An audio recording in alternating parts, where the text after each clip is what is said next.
Halo, ini dengan Bu Cek. Saat ini saya bersama dengan Dr. Irawan. Apa kabar, Pak Dokter?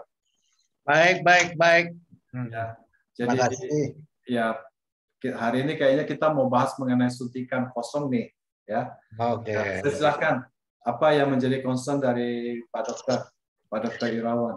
Iya, saya menjadi terkejut bukannya dari hanya pemberitaan mass media di Indonesia bahwa ada nakes yang kena dihukum 1 tahun karena memberikan suntikan kosong, ya.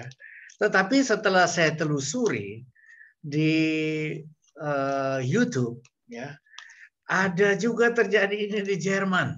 Oh, ada juga ya. Jadi bukan Ada di di Indonesia Jerman juga. gitu. Ya. Ya, kita di Eropa kita nggak bisa sangka itu terjadi di situ. Di Brazil ada juga. Ya, lalu di India, ya lalu India sih kita nggak heran lah. Negara jiran Malaysia juga ada gitu. Oke. Jadi Indonesia tidak sendiri. Dan saya predik barangkali di tempat lain juga ada. Mungkin juga ada di sini juga, kita nggak tahu ya.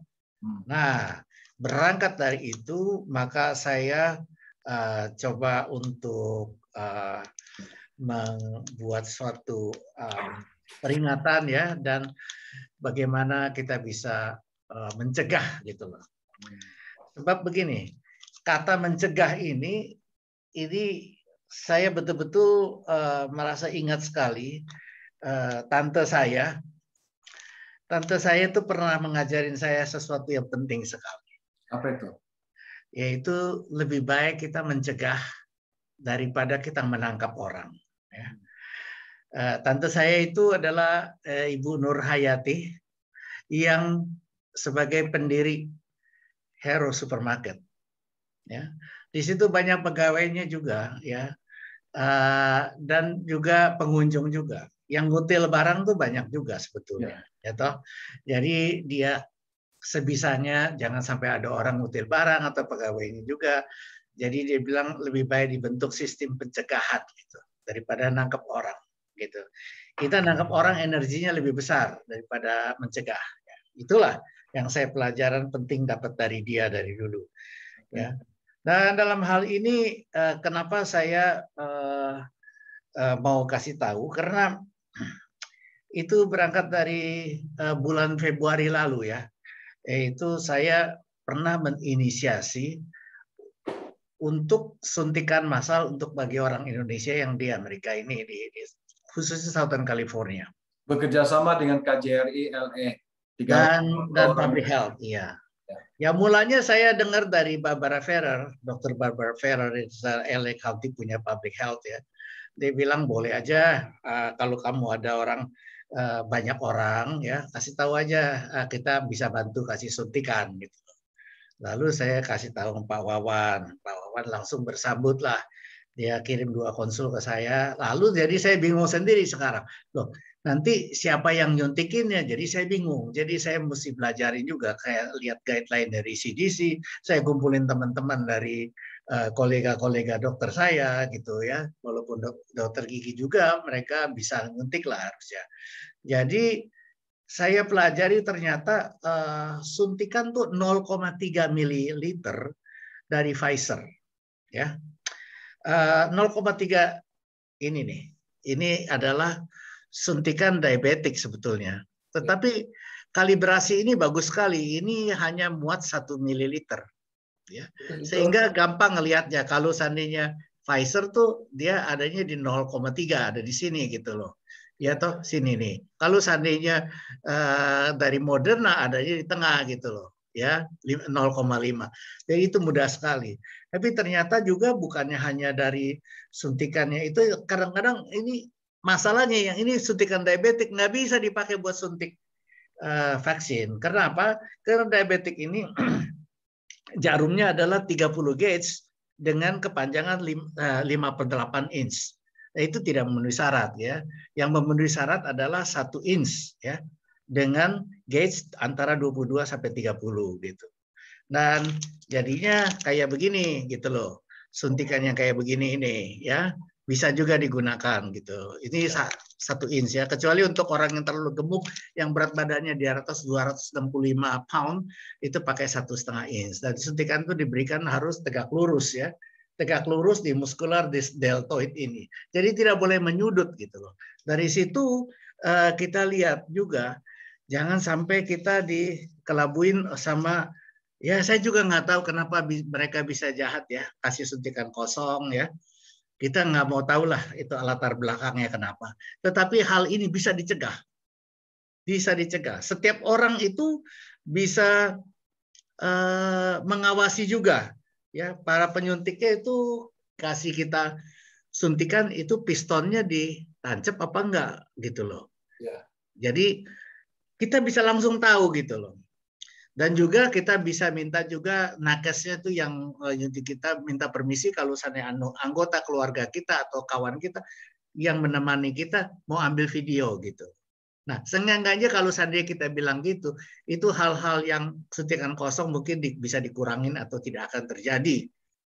Jadi kita sebagai individu, maksud saya, jangan sampai waktu disuntik itu mata kita tuh menoleh ke tempat lain dan merem ketakutan gitu. Ini mata harus dilihat menuju ke jarum yang disuntik itu ke otot lengan atas kita. Itu nakes apakah mencet pistonnya supaya cairannya masuk ke dalam tubuh kita atau tidak gitu. Jadi nggak usah merepotkan banyak orang, hanya diri sendiri aja. Kalau semua orang melakukan share ini, ya dijamin hal-hal yang suntikan kosong itu nggak bakal terjadi gitu. Itu yang saya pikirkan gitu. Ya lebih baik kita mencegah gitu. Ya. Saya ingat pada waktu kita disuntikan massal di San Bernardino, perawatnya mereka tidak izinkan kita foto atau diambil video. Nah itu gimana, Pak Bram? Iya, kita bisa bilang baik-baik sama dia, ya toh. Seenggak-enggaknya makanya saya bilang, yang disuntik itu harus melihat gitu. Kita nggak tahu hati orang bagaimana, kita nggak tahu. Jangan bilang, oh saya percaya kamu tenaga kesehatan, kamu berjiwa mulia. Enggak juga sih, ya kan. Bagaimana posisi tangan untuk waktu Pak Bram bisa peragakan kan sebagai dokter, gimana kalau mau menyuntikkan itu tangannya bagaimana dan bagaimana harusnya bagaimana setelah disuntik? Ya, jadi ini ya, saya buka aja ya. Saya buka ini alat suntik ya. Alat suntik ya, sirin dipanggilnya ya. Let me see how to open this. So hard to open it. Ya, let me see. Let me see. Ya, ini. Ya. Ini adalah ukuran untuk 3 cc ya. Sebetulnya nggak layak digunakan. Ini saya hanya peragakan bagaimana kita mendorong piston kita supaya keluar. Ya, ini 3 cc. Ini adalah ada posisi segini di sini. Ini adalah dosis dari Moderna, Sinovac, Sinopharm, Covax, Sputnik, AstraZeneca. Ya, itu semuanya adalah 0,5 ml, termasuk Johnson & Johnson. Nah, kalau seandainya disuntikkan, ini disuntikkan. Nah, jarumnya begini ya. Jarumnya gini. Ini jarum gede sih ya. Ya, jarum besar ini bisa 22 gauge kali ini. Ya. Itu ini pistonnya, jadi lihat tuh ya. Nih, sebentar. Nah, didorong gitu loh. Kalau nggak lihat item-itemnya ini menjadi ke depan, ya, didorong begini, itu artinya nggak masuk gitu loh. Gitu aja. Ini gampang sekali sebetulnya. Ya, setiap orang bisa bantu gitu. Dan juga menyuntiknya itu tegak lurus gitu. Ya, tegak lurus. Jangan begini. Kalau begini nanti suntikannya masuknya di seputan, yaitu di jaringan lemak. Kalau seandainya cairan vaksin itu masuk di jaringan lemak, kita nggak tahu distribusinya ke dalam badan tuh bagaimana, efektifnya bagaimana gitu. Sedangkan vaksin itu, setahu saya, kalau seandainya 24 jam dibiarkan di suhu ruang, itu vaksin expired. Gitu. Bujang ngantuk nih rupanya ya. Saya baru makan. Aduh, saya ngantuk banget tadi. Iya, iya, iya. Kan yang penting Ya. penjelasan dari Pak Bram. Jadi begini, kalau misalnya kita kan udah lihat untuk mencegah, kita harus melihat disuntik. Kayak saya tidak berani lihat, ya saya selalu mengalihkan pandangan. Sekalipun badan saya cukup besar, tapi saya takut juga disuntik sebenarnya. Ya saya tidak mau. Saya potong sebentar, satu-satu potong ya. Itu sebetulnya hanya perasaan kita. Tapi kalau seandainya kita merasa nggak apa-apa, ya nggak apa-apa. Buktinya, ini terjadi pada anak putri saya. Waktu ketika itu dia tuh belum 7 tahun umurnya, ya 6 tahun something ya.